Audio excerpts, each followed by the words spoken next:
Welcome back, everybody, to DissedMedia, a startup story, the podcast where we take you behind the scenes of starting a business from the ground up.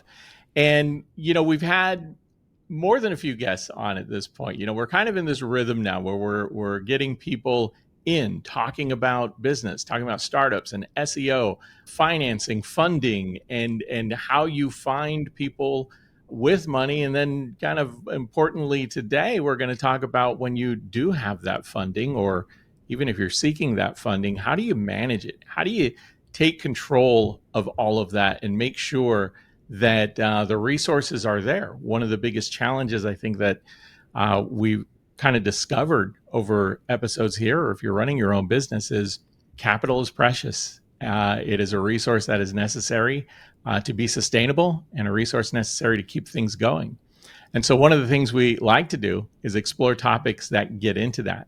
So today we have a special guest, Kunal Bhasin, who is CEO of One West, which is an organization that helps mid-sized businesses and companies and business owners start with how to keep that momentum when it comes to resources and cash going. So Kunal, without further ado, how are you today, sir? I'm doing great, Ben. Thank you so much for having me. Thank you. And thank you for taking some time out to kind of talk about this topic. I want to start out first, and we always like to kind of dive into a little bit of the background of people. As CEO of the organization that you're running today, where did you get to this point of founding this company, running this company, and doing the work that you're doing today? Yeah, absolutely. So going way, way back, I come from a family of entrepreneurs as well. So I grew up around it, and I grew up around seeing businesses grow and unfortunately sometimes fail. So I had that in my blood and my life from a very early stage. I discovered this industry through a friend of mine. He introduced me to it. I started learning more about it. I had a lot of interest in it. I got a job at one of the larger funders in the space back in 2012, and I worked there for a while. And we were providing small business loans. Before that point, there's a lot of different types of small business loans that we're going to get on in today's sessions. But the product that we were offering was fairly new to me. And I was like, damn, this is so unique. And it can get expensive. They had cheaper options. But basically, it seemed like there was a correlation between speed, and the faster you get the money, the more expensive it was. And if you're willing to wait and wait and wait, then you have better options available, is what it came down to. And I found that to be that it was really a lack of technology that was driving that. It doesn't have to be that way.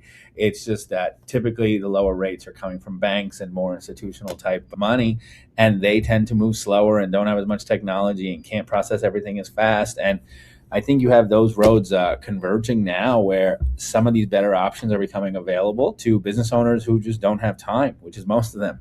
Started in that business in 2012, worked there for 5.5 years. In 2017, I felt like it was a good time for me to make the move, and I left and I founded One West from the guest bedroom of the townhouse me and my wife and 2 kids were living in. And it was pretty a stark contrast from going to an office with 400 people in it every day to working out of the guest room. And we built it slowly but surely. May 2017 was the first time I sat down and worked a full day for One West. And October of 2017, we hired our first employee. And today we're at over 100 people. So one of the things that you mentioned there, and I think is a really important point, is that there's a lot of ways to source capital as a business. And the traditional route, and I think for people who have not gotten a lot of exposure to how to raise capital, you pretty much, you hit family and friends up maybe first, and then after that, maybe some credit cards, and then you go get a bank loan, right? But there's a lot of paths to sourcing capital. So what are some of the ways and resources that you guys tap into? It really depends on the life stage of the business also, Yep. Right? You have the pre-revenue stage, then you have the startup growth phase where there may be some losses, but there's revenue and traction coming in. And then you have the more established business once it's revenue producing, profitable, and has a large team. And each each one of those phases has its own set of different products and resources, and each one comes with its own set of lenders and its own pricing. This was a lot of the reason that I wanted to start One West, because it is such a vast network. And how does someone cut through it all? Because if you call any one of these lenders, and maybe the right product for you is product X, but you called lender Y may do a deal for you. And you may say, oh, wow, somebody's willing to give me a deal, but it's not the right deal for you because you don't know about lender X. And figuring out that whole landscape and having an advisor to take you through it. I think what you see commonly a lot, and the stories you hear about the most, is dilutive equity, where people take that on in an early stage part of their business. And, hey, I'll give you X dollars and you give me 20% of your company or 10% of your company or 50% of your company, but I'll give you the capital that you need to get going. That could actually, if your company is successful, which I think most entrepreneurs expect and want their business to be successful, that could be the most expensive loan anybody's ever taken. Because if your company actually does take off and you gave away 50% of it for $25,000 or $50,000 or $100,000, it could be the most expensive loan that you've ever taken, as that equity could end up being worth many multiples of that. As I hear that, it reminds me a little bit of Shark Tank, right? Where a lot of times when they're buying into a business, they're taking equity, or Kevin Leary is notorious for taking points and getting paid back through through margins on the product to a certain point.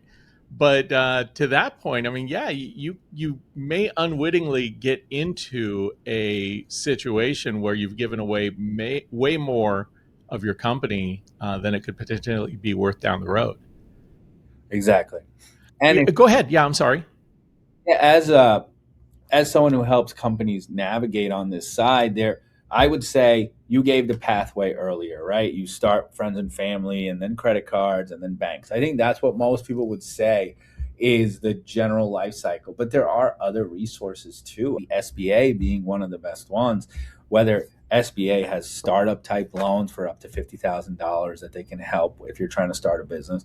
The US is trying to spur as much of small business, Main Street businesses to get going as they can. You saw it during PPP, you saw it during EIDL, you see it with some of these new programs that they're rolling out.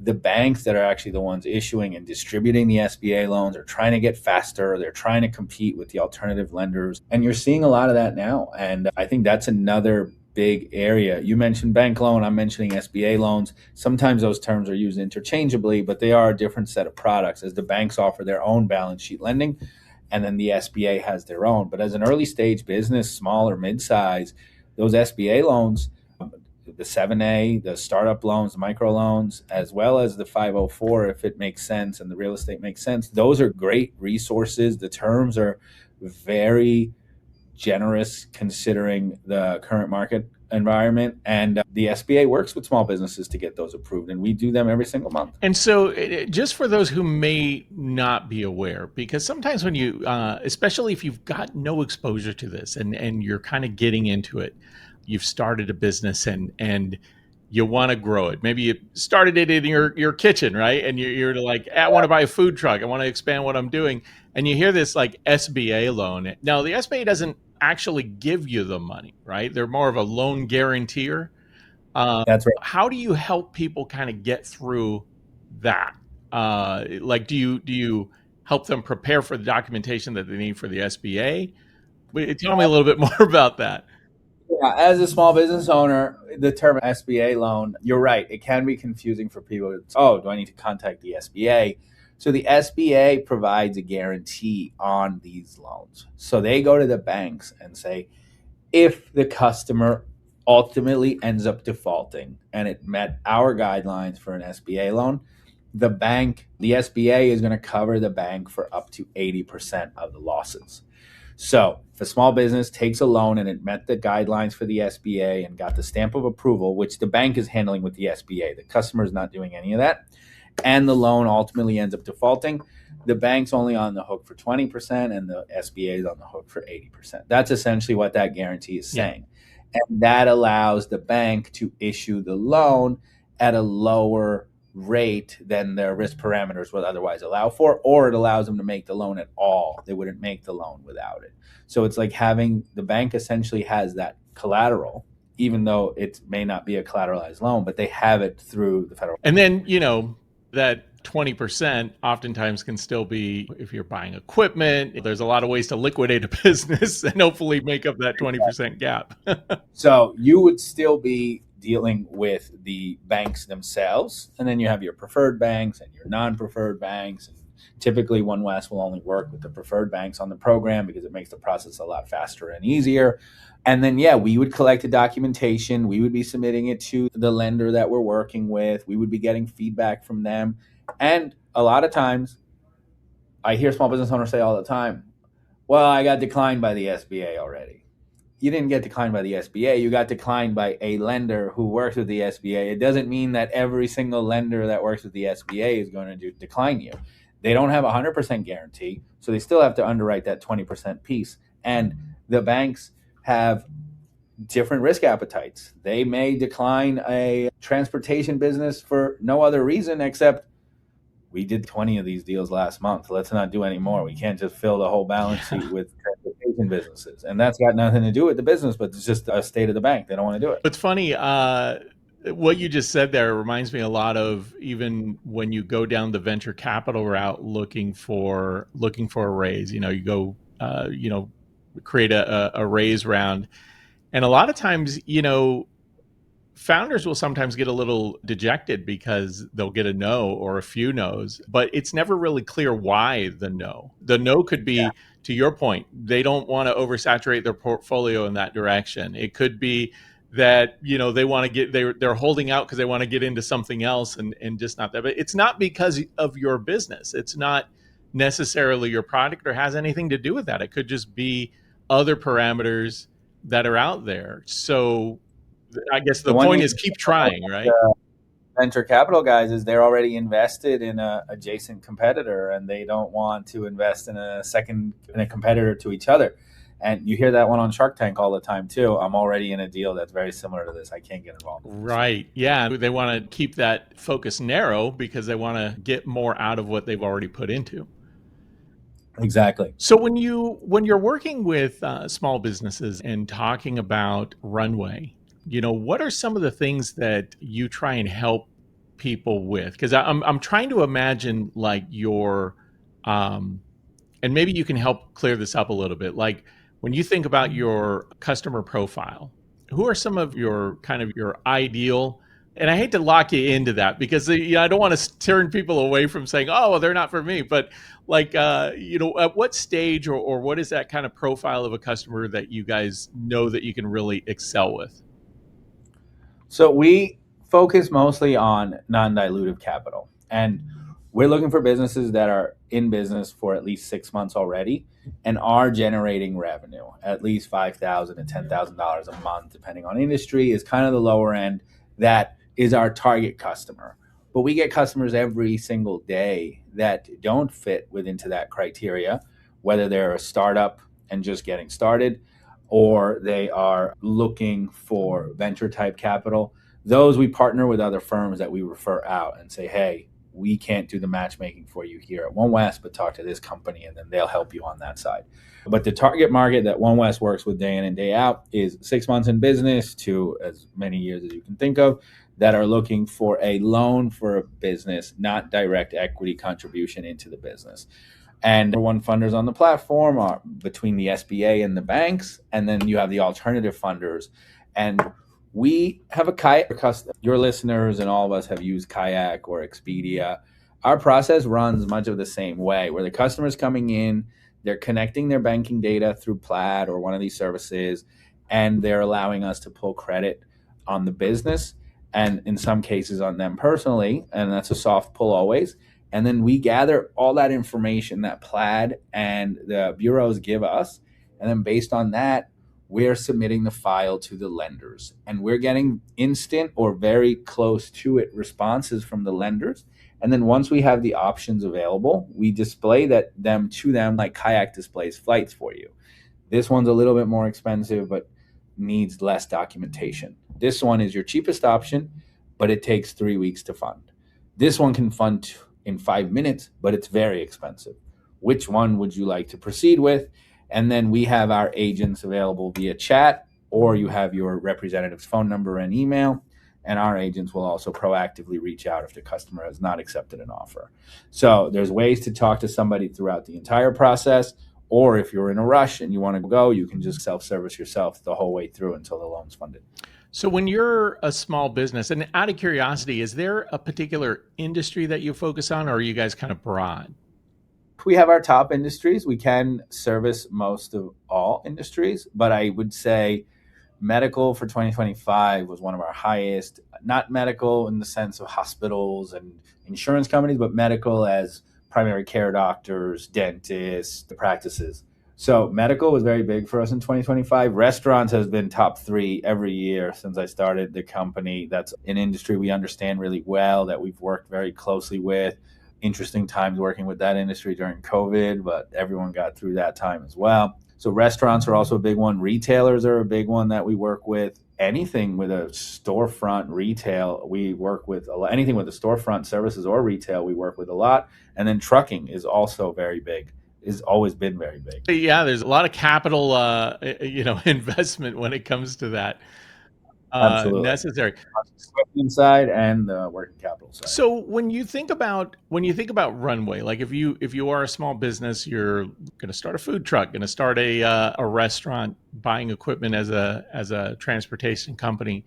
When you think about your runway, ideally, because you probably don't, it's probably not best to come when you're really desperate for cash. You should almost kind of seek cash before you need it.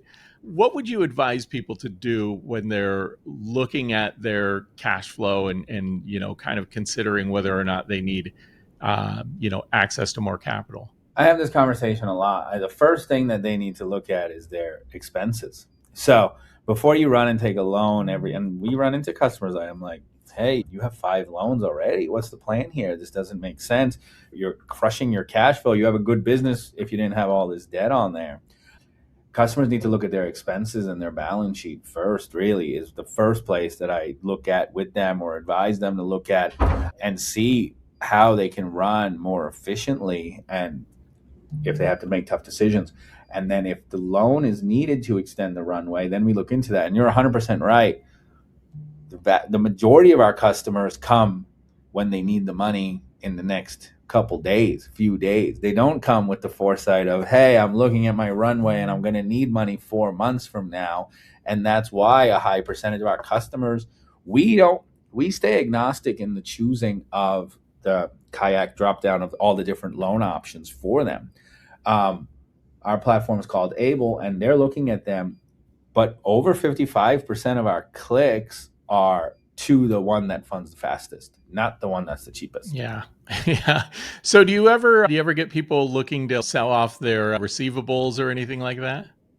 Yeah, that's a common one. Lines of credits from the alternative funders is probably the hottest product right now. That used a few years ago, lines of credits from I won't name names of companies on the call, but lines of credits from the alternative funders were 2-3% of our business. Last year it was 35% of our businesses. More and more players are popping up in that market. And you have a lot of household names launching these types of products now. DoorDash is in the market, PayPal's in the market, Amazon got into the market, GoDaddy just announced that they're getting into the market. So all these ancillary business services companies are launching their Square and Stripe. Those are massive players in the market. So you have all these bigger names and household names coming in now and offering these types of products because everyone's seeing the gap within the industry. Yeah, it's really it is really interesting, and I think especially kind of looking ahead to 2026. Some of the changes at the Fed, some of the reduction in the goal is to get interest rates down, and that's going to hopefully free up some capital, and people are going to maybe lend a little bit more. How are some of those things that are on the horizon? How are they shaping a little bit of what you guys are looking at? As you look ahead.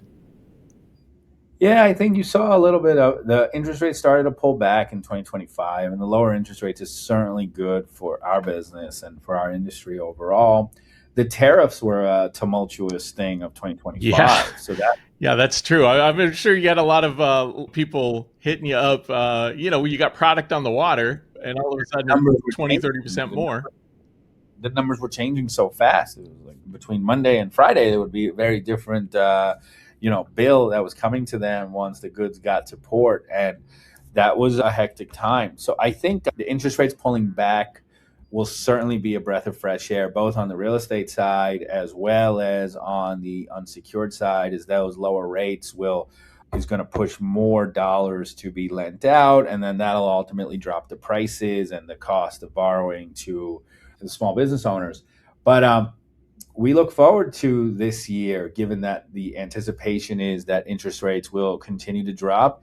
And there's a lot of demand right now. There's a lot of demand and I think it's pent up demand with all the tariff talk of last year. I think a lot of small businesses that were looking to make expansions or build outs or try to invest into a new thing hit the brakes a little bit and said, all right, let's wait and see what happens a little bit. And now we're starting to see that action pick up again. Well, and I think for a lot of small businesses too, the incentives that are built in from write-offs for investing in capital, being able to write off 100% of, your capital investments this year is going to be pretty beneficial. Right. So how are you, as we're kind of getting into the new year, how are you seeing some of the changes that have been made? The big beautiful bill's been talked about a lot.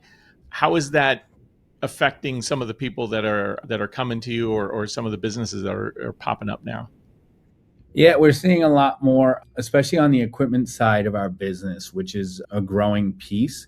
We're seeing a lot more capital expenditure for the same reasons that you're talking about on the heavy equipment side as well, because of the depreciation that they can take. That's probably been the biggest impact. One of the industries that we lend a lot to, it's not in our top 5 that I mentioned earlier, but construction is also a big area that we invest into. And we've done a lot of working capital loans over the 5-6 years, but we're seeing more interest on the equipment side than we've seen in a while. So investment into heavy machinery, I think, is a direct impact of the outcomes from the big beautiful bill and the write-offs that they can take.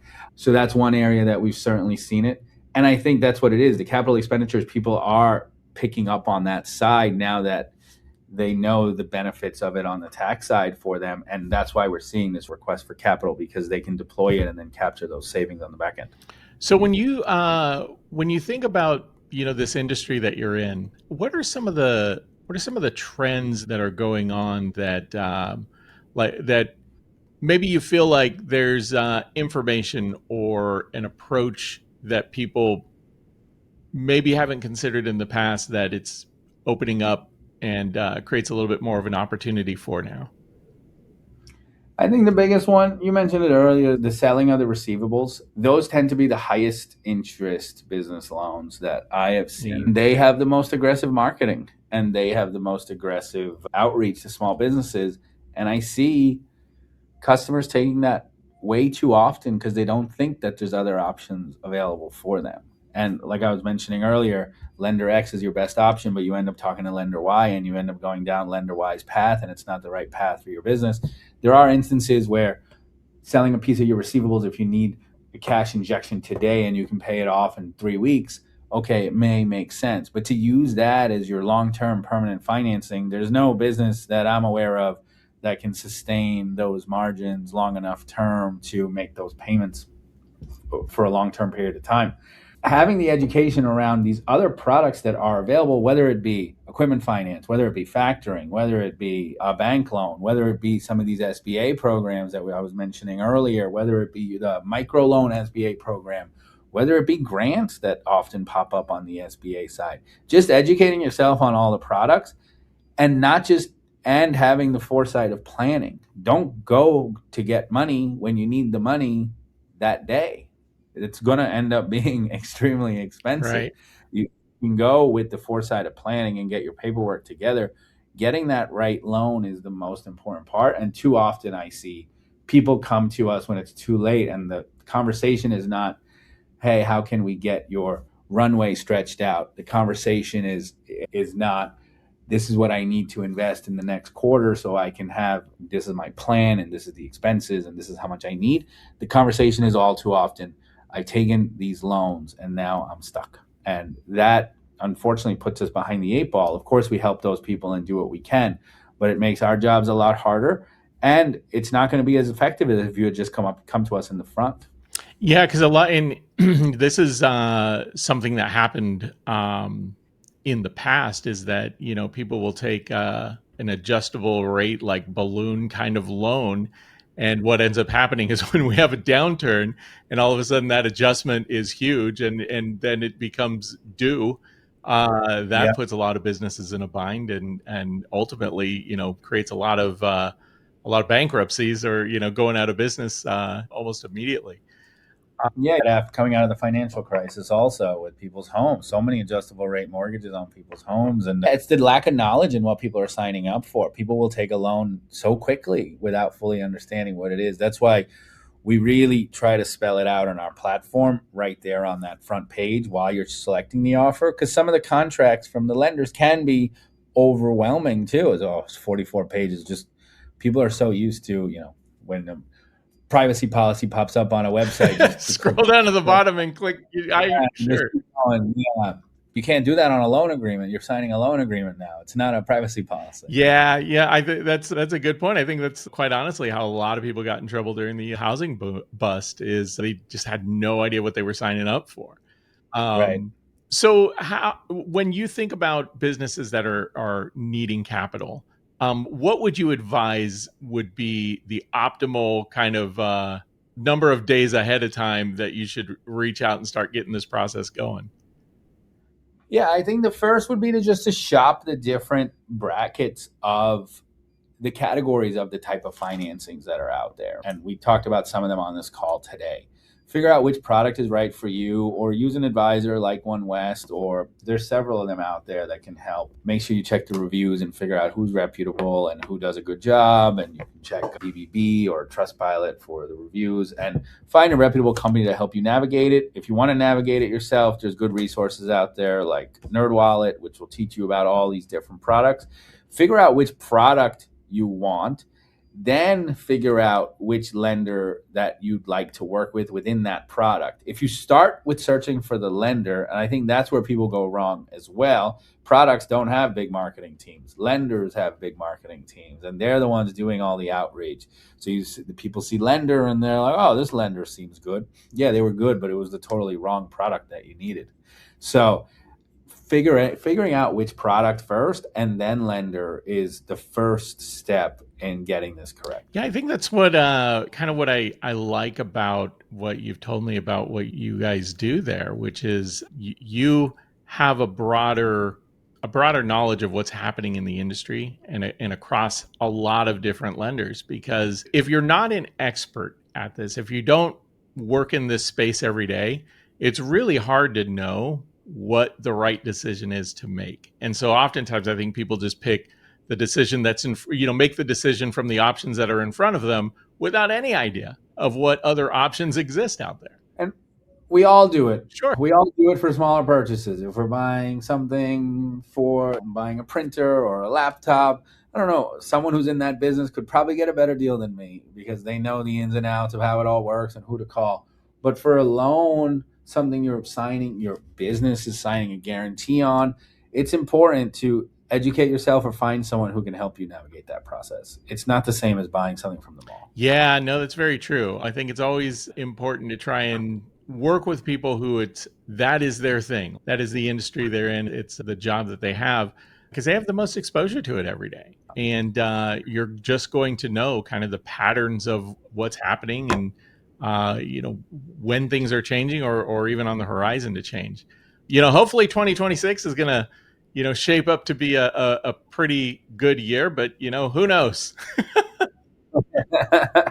So it's early, but we're all very optimistic here. I think there's a lot of optimism, so we'll have to see how that goes.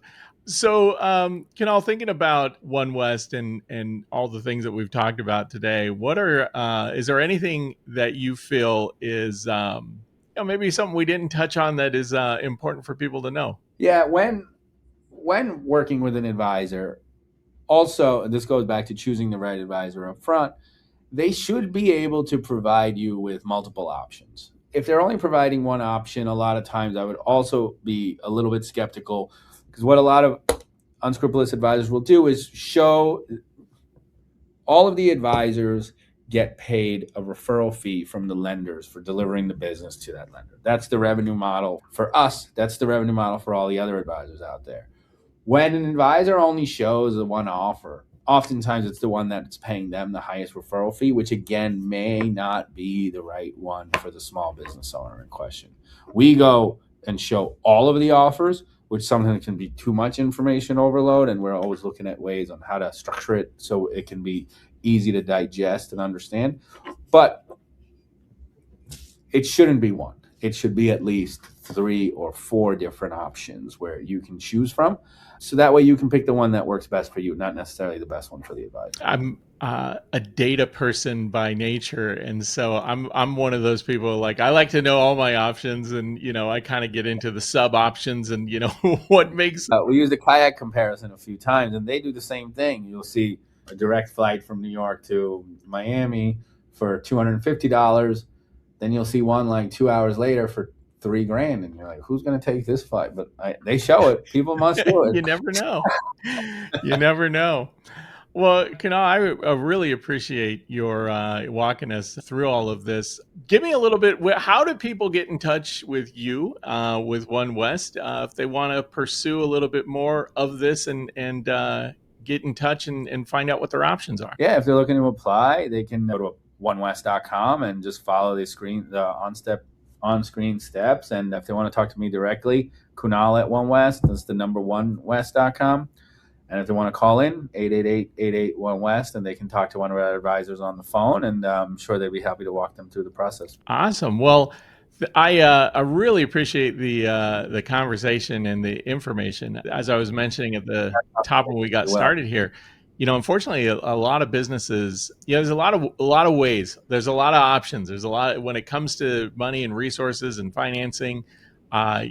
Previous episodes, we've talked about venture capital funding. We've talked about crowdsourcing. We've talked about people who market. Yeah, we didn't get into all of them. And you mentioned credit cards, and then family round, and the angel round, and then there's so much of this information overload. And I think it's overwhelming for a lot of people that don't live in it and don't understand it. And there's not enough education around it before people start businesses. It's kind of trial by fire once you're in it. Absolutely. Absolutely. One of the other biggest problems of it. I appreciate, again, the time, the information. I look forward to seeing what we can do by getting this conversation started and pointing people in your direction. Absolutely. Thank you for having me. Well, thank you. And for everybody else, thank you guys for checking out DissedMedia, A Startup Story. And as always, we like to say, share this with a friend, family, people who you think need to know this information. There's a lot about running a business. There's a lot about being an entrepreneur, about being a founder that, a lot of times we don't have all of that information at our fingertips. But, we're here to help provide a little bit more and give a little bit more guidance to all that. So thank you guys for checking this out. Hope to see you back next time, and have a good one. Thanks for listening to DissedMedia, A Startup Story. This podcast was produced and edited by Ben Olmos and is a production of DissedMedia Corporation. If you're interested in learning more about anything you heard on this episode, please reach out to us at podcast@dissedmedia.com. You can also get more information about this and other episodes or information about our guests by checking out dailypitch.news, our business and insights publication focused on helping managers, leaders, and entrepreneurs get better at what they do.